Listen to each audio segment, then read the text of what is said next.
Hi, Canton Nazarene. I'm Brian. I'm part of our worship team, and I'm so excited to be with you, giving you this devotional during Holy Week. Welcome to Holy Week. This week, we're going to share short devotionals each day of Holy Week, and a different member of our staff is going to share a devotional from today, Monday, all the way through Good Friday, Saturday, and then as we celebrate the resurrection and Easter on Sunday. And it's my pleasure to bring you this first devotional, and we're going to follow Jesus through Holy Week and the things that he did as he was preparing for his crucifixion and resurrection. And today we're going to look at the book of Matthew, Matthew 21, and the story of the fig tree. But before we get into the text, I want you to use your imagination for a second. And I want you to think about something that is very important to us here in Canton every year, and that's our Hall of Fame, our Pro Football Hall of Fame festivities that go on every year. We have the induction and the game and all the ceremonies, and it's such a big part of who we are here in Canton. And I want you to imagine that you get to participate in the Hall of Fame ceremonies.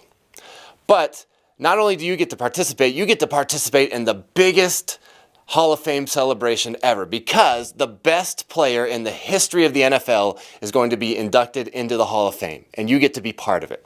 And this best player ever, his name is Tom. Let's say his name is Tom, and he was a quarterback, and he won a whole bunch of Super Bowls, and now he's coming to be inducted into the Hall of Fame, and the whole town is abuzz. Everybody's talking about it. Everybody's excited. This is not a normal Hall of Fame week. This is going to be the biggest and the best ever, and you get to be a part of it. You get to drive Tom around all the places he's going for this week.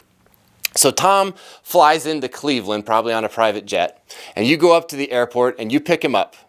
And so it's your job to bring him from Cleveland down to Canton. So you're driving with him, you're talking to him, getting to know him. He's a pretty cool guy. You're finding out all about Tom as you come down towards Canton. And as you get close to Canton on Route 77, traffic is stopped both ways as you come into Canton. And there are people lined up on the sides of both sides of the road, and they're cheering, "Yeah, Tom, you're the greatest." And they're waving their number 12 jerseys, and they're so excited for Tom coming into Canton. And you pull into the stadium, and it's filled with people. This isn't even the game or the induction. This is just the first night. And it's filled with people, and they're yelling, "Tom, yeah, we're so glad you're here, yeah, Tom." And Tom gets out of the car, and he waves to everybody. So then you take Tom to his hotel, and he's not going to stay in the city. He's going to stay in Alliance. There's like a Comfort Inn in Alliance, and that's where Tom is staying the night. So you drive him out there, spend the night. The next morning you get up and you're coming back into the city to begin this great week of festivities. And you see a McDonald's. And Tom says, ooh, McDonald's. Ooh, I love those sausage egg McMuffins. Let's stop and get a sausage egg McMuffin. And you're kind of surprised that that's what he wants, but okay, sure, Tom. So you pull into McDonald's, and you pull up, and you order a sausage and egg McMuffin. And the lady in the McDonald's says, "No, we don't have those." What? She says, we don't have sausage, we don't have eggs, we don't have sausage egg McMuffins. And from the back of the car, Tom gets upset, and he says, "Curse you, McDonald's of Alliance. May you never sell another sausage egg McMuffin for the rest of eternity." "Geez, Tom, calm down."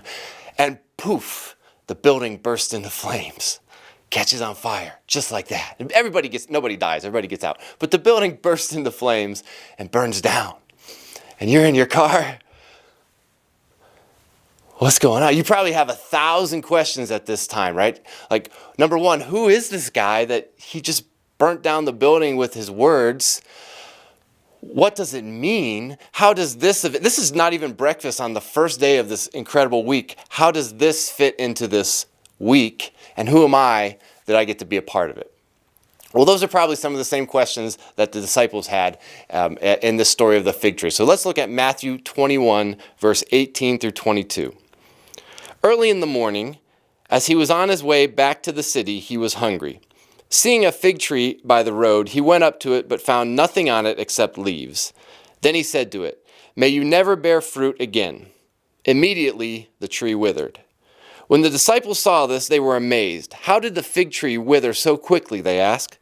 Jesus replied, I tell you the truth, if you have faith and do not doubt, not only can you do what was done to the fig tree, but also you can say to this mountain, go throw yourself into the sea, and it will be done. If you believe, you will receive whatever you ask for in prayer. So just like you driving the car, these disciples had 1,000 questions when they see Jesus wither this fig tree with his words as he's looking for breakfast on the first day of this week. And the question they went with is who is this guy and how did this happen? And he takes advantage of the opportunity and he tells them, hey, look, with faith, you can do incredible things. And that is a truth that is very important for us. But there's another truth that jumps out at me in this story, and it's the truth of, what does this mean? This is the most important week in the history of the world. And it's breakfast on the first day, and this happens. What does it mean? Is it insignificant? I don't think so. I think there is another lesson that Jesus is teaching his disciples and teaching us, and it's very simply that he wants us to bear fruit. He wanted that tree to bear fruit. He wants us to bear fruit. And what does bear fruit mean? Bear fruit means to make a difference. We know the 4 pillars of the mission of our church are to know God, find freedom, discover purpose, and make a difference. And making a difference is bearing fruit. He wants us to make the lives of other people better. He wants us to share his love. We need to share the love of Jesus with others and make a difference. That would be bearing fruit. So let's take this challenge from Jesus as he was going into this week. As we go into our Holy Week, let's take this challenge from Jesus to bear fruit and make others' lives better and to share his love with those around us. I hope you have a great week. I hope you tune in for some of our other devotionals. God bless.